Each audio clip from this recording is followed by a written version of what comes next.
I heard that Cave Mitrione has another name. The Siren's Cave.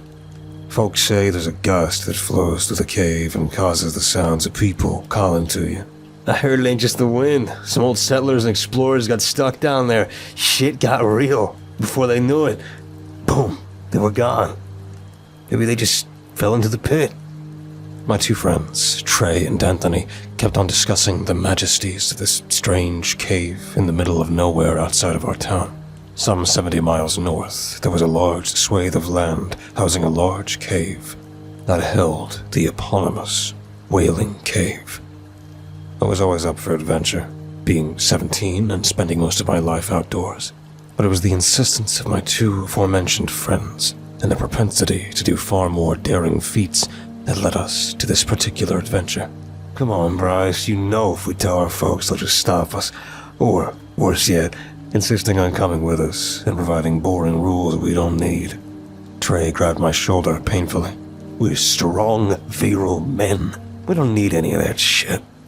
Plus, we're not going to need much more than ropes, lights, backpack, and some basic gear. We'll be in and out with either a boring story to tell, or footage that will net us those huge YouTube bucks. Yeah, Trey, I know. I rolled my eyes, imitating his enthusiasm. Alright, I'm in. What are we doing? Anthony stood up from my bed, hands on his back, and looking over at the map. He was very much the brains of the operation. Alright, we'll leave at 5 a.m. tomorrow. Bryce, borrow your sister's car and pick us up. If your mom asks, tell her we're going hiking or something. Don't say the cave, obviously. If you're super worried about location tracking and your mom not believing you, turn it off. We'll get to the cave before sunrise and be back home by early morning. If anyone asks, we were just doing some bounding in the mountains, okay?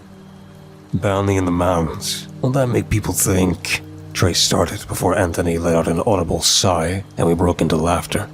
Hey, it's cool, bro. No judgment here. I mean, I know I'm your type, but my girlfriend may have questions. After some light arguing and insistence by Anthony that wasn't what he meant, we broke open some beers to celebrate the plans in motion and got an early night. When I slept, I envisioned a small opening in the side of a large cliff edge, no bigger than me, and almost as if it were manufactured to my size and stature. I felt my body drawn to it, and even when I tried to resist, my limbs were inescapably pulled into the perfectly shaped holes in the wall. Slipping into the wall, I felt the constricting nature of bedrock pushing on my muscles, squeezing at my bones and ripping at my flesh as I pushed even further in.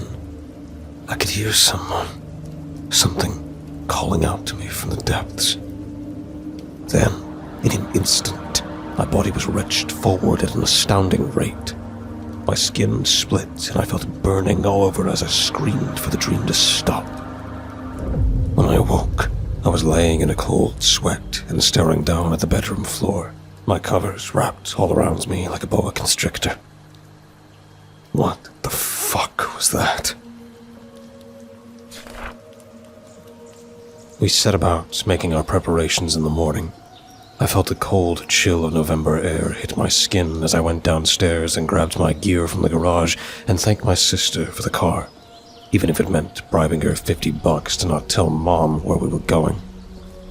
By the time I picked up the guys and we'd reached the cave, it was nearly 6 a.m. Dawn was still some time away, but it wouldn't be long before the sunlight exposed our early hour abseiling, and we were pretty confident this place was state property. None of us wanted to get caught by state troopers or the police for trespassing. We worked quickly to get our gear and head down to the mouth of the cave. The thing was gigantic, built into the side of a great rocky mountain that stretched across the surrounding plains, connecting at the base to a slew of other jagged giants that rose into the sky and looked as if they'd puncture the very clouds. The cave's depths were unknown to us, but the width of the mouth gave us a decent inkling. Over 70 feet wide and 30 feet high, gave us all the foreboding we needed. Damn, big mouth, huh? Trey remarked, trying to find a joke that fit within his adult, juvenile mind. I guess she can take all three of us at once, eh? Nervous laughter filled the awkward silence, as neither myself nor Anthony wanted to be the first to venture in. We had very little light beyond the first few feet, and didn't expect to turn on our headlamps so early. Nevertheless, we ventured forth together, and within a few minutes, the entrance's warmth gave way to cold indifference inside the cave. The entrance was simple. It jutted down on a slightly steep incline for about 5 minutes before widening into a fork that splits 2 ways, one going left and up, the other going right and down. Pausing for a moment to listen for any distinct sounds, we heard something emanate from the right path. A soft, guttural wailing. "You think it's..." I began, eyeing the passageway with anticipation and concern, Trey rubbing his hands together. "Oh, hell yeah. I think it's the pit. We ready?" Before we even replied, he set off ahead and left myself and Anthony still faced with the foreboding nature of venturing on. We both knew there was something unseemly. "What did you say this cave was called? Siren's Call? I'd not heard that one before," I remarked, carefully trudging forth to catch up with Trey and flinching at every small juddering of the cave walls. Anthony scoffed and picked up his pace. "Clues in the name, bud. Siren's Call was the original moniker locals gave this place. They said it housed something deep in the pit that fed off those with weak wills, used the voices of those they loved to entice them in and devour them. Natives said it was an evil spirit and told the authorities to seal the cave off. But of course, they never did. It became the Wailing Cave sometime later, to help with tourism, and I can't say I blame them. Sure as hell brought us here. Yeah, illegally, might I add," I remarked, forcing a smile. "Still, though, creepy as fuck name." We nodded and turned the final corner into a large opening, the ceiling of the cave hundreds of feet above us, a pair of tunnels on the other side of the clearing around 200 feet across from us. In the center sat a pit with raised bricks around the opening, the width of it easily 100 feet. Even coming close to it brought me anxiety, but not as much as seeing Trey securing his line to the side of the pit and giving us a thumbs up as he abseiled down. "See you fuckers soon. I'm gonna get us some Monet," he called as he descended into the darkness. We shook our heads and tried to contain our concerns. Trey was always the daredevil among us. He'd once broken his leg trying to evade law enforcement, scaling a large fence and not even thinking about the drop afterwards. But when the line grew taut and the snapping sound bounced around the cave, we knew something was wrong. Trey! I called out. No response. We ran over and peered down the pit, his line still attached and absolute darkness after the first 10 feet.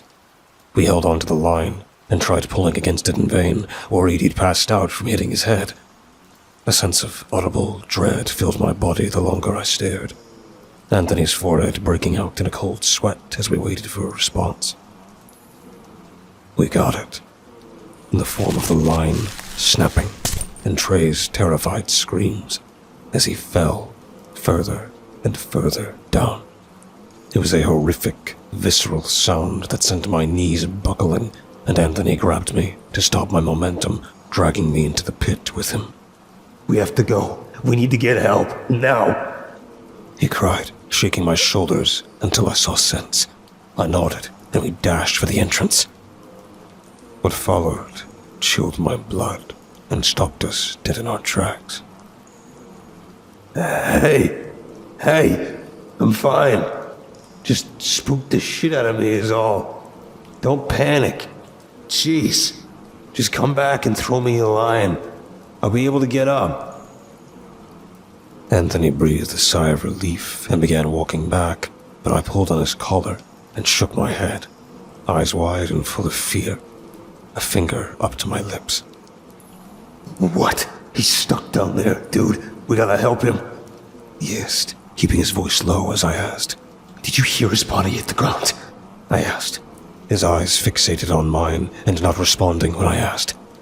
"Did you hear his body hit the ground, Anthony?" He swallowed, looking over his shoulder and back to me, shaking his head. How deep is that pit, if you were to guess? I pressed him. A transference of nerves between us as we kept quiet. Guys, you still there? I could just about make out your voices. Coming to help, man. We ain't gonna get this sweet YouTube stack with me staying down here. He called, concern and fear racking his voice. I'd say over 500 feet, if not deeper, he replied, the fear mounting the more he spoke. So if he did fall, with the length of the rope bringing him down maybe 200 feet, he'd be dead. He didn't use anywhere near enough to scale that far down. So, I let the question linger in the air for a moment as a chill ran through the cave. Was it the breeze the natives mentioned? So, what's calling out to us from the pit? He finally intonated, our foreboding growing like a cancer as we stared at the pit just 30 feet away. Trey, what's your girlfriend's birthday? I called out, an idea popping to mind. Huh? Why? Guys, this ain't 21 questions. Come over and help me. I feel fine, but that may be adrenaline. I need a lift out of here. Now, come on. He shouted back, Anthony taking another step forward. Answer the question, Trey. We just want to make sure all's fine. You know the legend of this cave as well as we do. How far down are you? He called out, the frustration apparent now in Trey's voice. Oh, for fuck's sake, it's sometime in April. I can't remember when, okay? I'd say I fell maybe 50 feet. Soft down here. Guess it broke my fall. Happy? Anthony and I exchanged looks as he shook his head, backing away towards me. I hear you walking away. Damn it. Anthony, hey. You're the smartest guy I know. So I just got a question for you. If you're that worried I'm not who I say I am, which, if you'll pardon the expression, is fucking stupid, who am I? I swear his voice shifted just a tad as he asked the last question, but he didn't stop. You've always been the sort of guy who loved mysteries. Imagine what secrets are down here. Well, you could know if you saw what I see.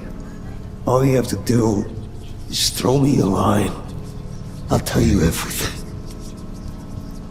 Anthony's eyes were wide, darting between me and him. I couldn't understand how this was even a difficult choice. It clearly wasn't Trey, or if it was, he was not someone we could save on our own with our limited equipment. Why was this so hard for him? But seeing that glazed look in his eyes, the slackness of the jaw as he walked over to the pit and threw a line, I realized why the cave used to be called the Siren's Call. I'm begging you, Anthony, come with me.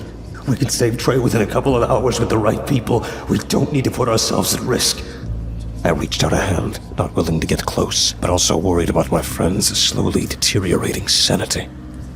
He looked at the rope and looked at me, holding out a hand, keeping his dominant one on the line of rope as it fell down and knocked against the inner pit wall. In an instant, it grew taut and snapped as Anthony was pulled into the pit head first. His screams filled the cave and threatened to burst my eardrums with their piercing shrill. I turned away and covered my head until it stopped reverberating. A silence greeted me. I felt my body surge with adrenaline, and all things urged me to go to the entrance. But as Anthony's calm voice called from the pit, a malaise overcame me, and while I didn't dare turn around, I suddenly felt it difficult to make any sudden moves. Bryce, you were always a loyal friend. The furniture in the room that tied us together. You're never gonna make it outside without us. You know that. I gotta agree with Ann. You're sort of like the yes man, but awkward, full of self-doubt and undesirable traits. Ain't nobody gonna want that complex mess. I felt tears fill my eyes and rush down my cheeks. Something was crawling out of the pit, scaling its walls with thick digits digging into the rock and grunting as it ascended. I can't join you. I have a life out there, and so do you. So do my friends that you're using to talk right now. I clenched my fists, trying to move, but still unable. Why can't you let them go? Why can't you let us all go? Something pulled at the outside of the pit, scratching against the mortar and panting. It sounded large. Then how else would we talk to you? We have no voice of our own.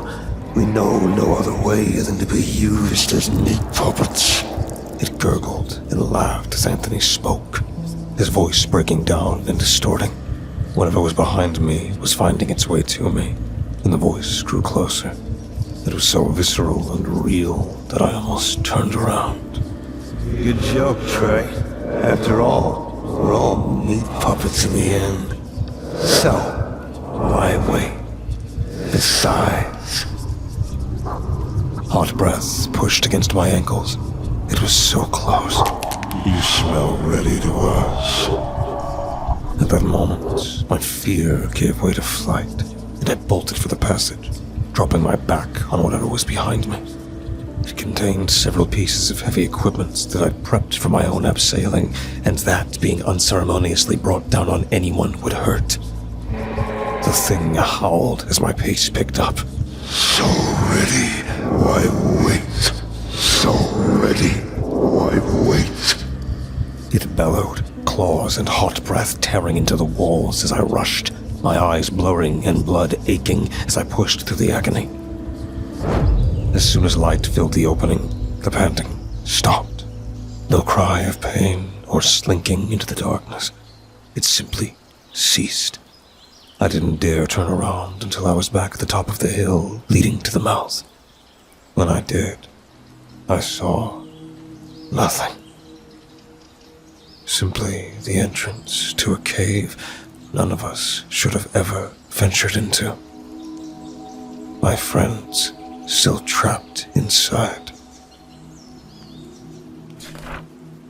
The drive home was filled with anxiety, fear, and pain. I did the right thing and contacted the state police on my way back. They mounted a search and declared that Anthony and Trey's deaths were entirely by accident. Death by misadventure was the official cause of death. We were called stupid boys looking for a thrill, and the town by and large felt sympathetic to me. Life moved on, and even several years later, still living in that small, rocky town, I get looks of sympathy and pity. Poor boy, he still thinks there's something there. Can't accept being the only one, I suppose, they'd say, looking at me as if I were a lost lamb with no idea of where to go or what to do. Even my own family gave me a wide berth, therapy and support. But I knew better. I still do now. The cave has been closed off properly for some time. Nobody is smart enough to venture close since the incident. But that doesn't stop people trying. Curious to see if the legends of Cave Mitrion, the Wailing Cave, the Siren's Call, were as grisly and blood-curdling as they heard. But, at least I hope, they'll never learn the truth.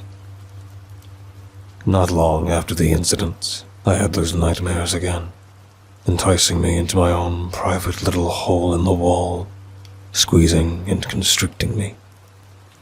Only now I saw my friends at the end of this increasingly claustrophobic tunnel, calling to me in pain to join them, to help them. I sought out a native man in the area and told him of what happened. He listened and never judged or thought of me as a fool. Instead, his face grew full of sorrow, and he handed me a totem to keep with me. Spirits inhabit this cave, the kinds that can never truly rest. They will always wish to pull more in and add to their energy. You are most likely their target from your dreams, the others simply used as bait. Some nights, I don't just awaken in a cold sweat from the nightmares. Some nights, I find myself standing at the front of my window, staring in the direction of the cave, now seemingly visible from so far a distance, beckoning me. When I drive through the mountains for work, I hear them. I hear them so clearly. I hear their voices as clear as I hear my own family's calling into my ear. So ready. Why wait?